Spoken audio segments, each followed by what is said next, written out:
Заев лично ќе решава за финансиите, а Тевдовски ќе го советува.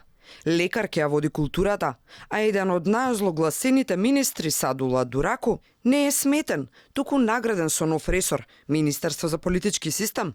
Козметика или сериозни решенија, веќе врие во јавноста откако пред само неколку часа од Валандово, премиерот ги соопшти имињата на новите министри.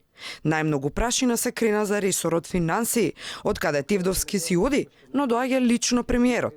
Вели само за одредено време, оти годинава ќе било многу важна за економијата.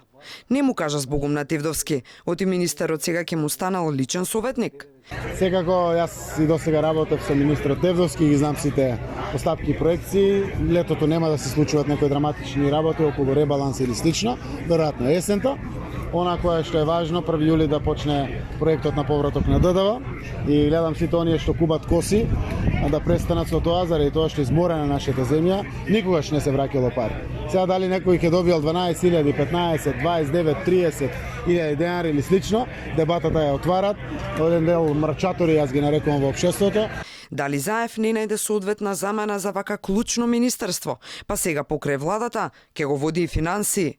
Дел од поранишните високи функционери и членови на СДСМ практично го предвидоа ова, дека премиерот нема да има соодветен кадар во партијата за суштинска реконструкција. Сметам дека толку многу силно се исчисти од кадровски потенцијал Социјалдемократскиот сојуз, да веќе скоро и да не можете да најдете солидна замена за овие кои што ќе бидат променети во остатокот од СДСМ.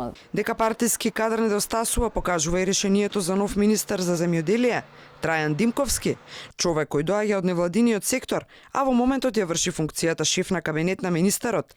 Не е умилен меѓу земјоделците. За време на кризата со пченицата ги обвини дека си играат и манипулираат. Решението во културата е како што и се шпекулираше деновиве. Алтернатива на Африм Гаши предложи лекар, Хисни Исмаили. Како е можно доктор да ја води културата? Се прашуваат културните работници деновиве. Сепак изборот на Заев падна на него.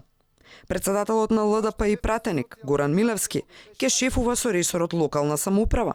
Во повеќе наврати досега тој јавно го критикуваше премиерот за игнорантскиот однос кон помалите коалициони партнери, па дури се закани дека неговата партија ќе трча сама со председателски кандидат.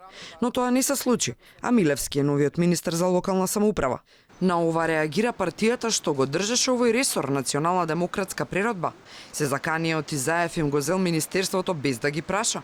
Премиерот не може да одлучува без наша согласност ова министерство да му го доделува на внатрешен партнер на партијата СДСМ со кој има внатрешни проблеми за да ги задоволи неговите коалициони партнери, а во штета на владината коалиција. Ако премиерот е сериозен во неговата намера, ние како партија ќе донесеме соодветна одлука и ќе одговориме со конкретен став за кој ќе бидете известени.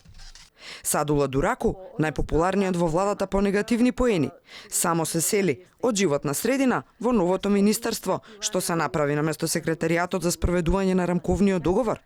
На негово место доаѓа Насер Нуредини, кој според медиумите на албански јазик има најимпресивна биографија од новите решенија.